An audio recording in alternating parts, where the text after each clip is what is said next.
Part 1 અર્થશાસ્ત્રમાં Nobel પુરસ્કાર કોને? Central bank of સ્વીડને. જ્ઞાનપીઠ પુરસ્કાર પ્રથમ મહિલા કોણ? આશાપૂર્ણા દેવી. કે બિરલા 1992 સાહિત્ય ક્ષેત્રમાં. સરસ્વતી સન્માન આપે છે. વ્યાસ સન્માન છે તો કયા ક્ષેત્રમાં? સાહિત્ય ક્ષેત્રમાં.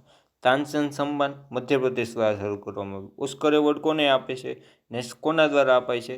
National academy of motion picture arts and science દ્વારા. મેક્સેસે એવોર્ડની શરૂઆત કરનાર પ્રથમ ભારતીય કોને મળેલો સન્માન થયેલો? આચાર્ય વિનોબા ભાવે. રવિન્દ્રનાથ ટાગોરને સાહિત્ય ક્ષેત્રમાં નોબેલ પારિતોષિક કયા વર્ષમાં મળ્યું? 1913માં. સીવી રામનને નોબેલ પુરસ્કાર 1930માં. મરણોત્તર ભારત રત્ન એવોર્ડથી સન્માનિત થનાર પ્રથમ કોણ? લાલ બહાદુર શાસ્ત્રી. સુબ્રમણ્યમ ચંદ્રશેખરે કયા ક્ષેત્રમાં નોબેલ આપ્યો? તો ભૌતિકશાસ્ત્ર ફિઝિક્સમાં. અર્થશાસ્ત્ર ઇકોનોમીમાં નોબેલ પુરસ્કાર કયા વર્ષથી આપવામાં આવે છે? 1969થી અત્યાર સુધી. ભારત રત્ન એનાયત થનાર પ્રથમ વિદેશી કોણ? ખાન અબ્દુલ ગફ્ફાર ખાન પહેલા વિદેશી હતા. દાદા સાહેબ ફાળકે એવોર્ડ કોના દ્વારા આપવામાં આવે છે? તો માહિતી અને પ્રસારણ મંત્રાલય ભારત સરકાર દ્વારા.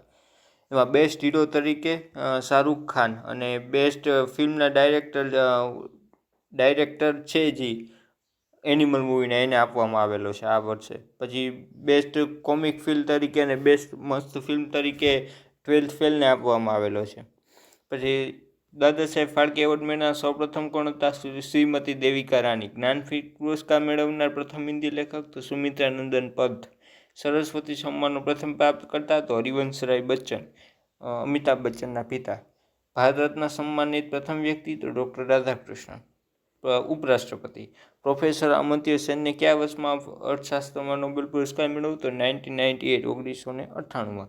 એશિયન નોબેલ પ્રાઇઝ તરીકે કોને ઓળખવામાં આવે છે? રેમન્ડ મેગ્સેસે એવોર્ડ તરીકે. Thank you.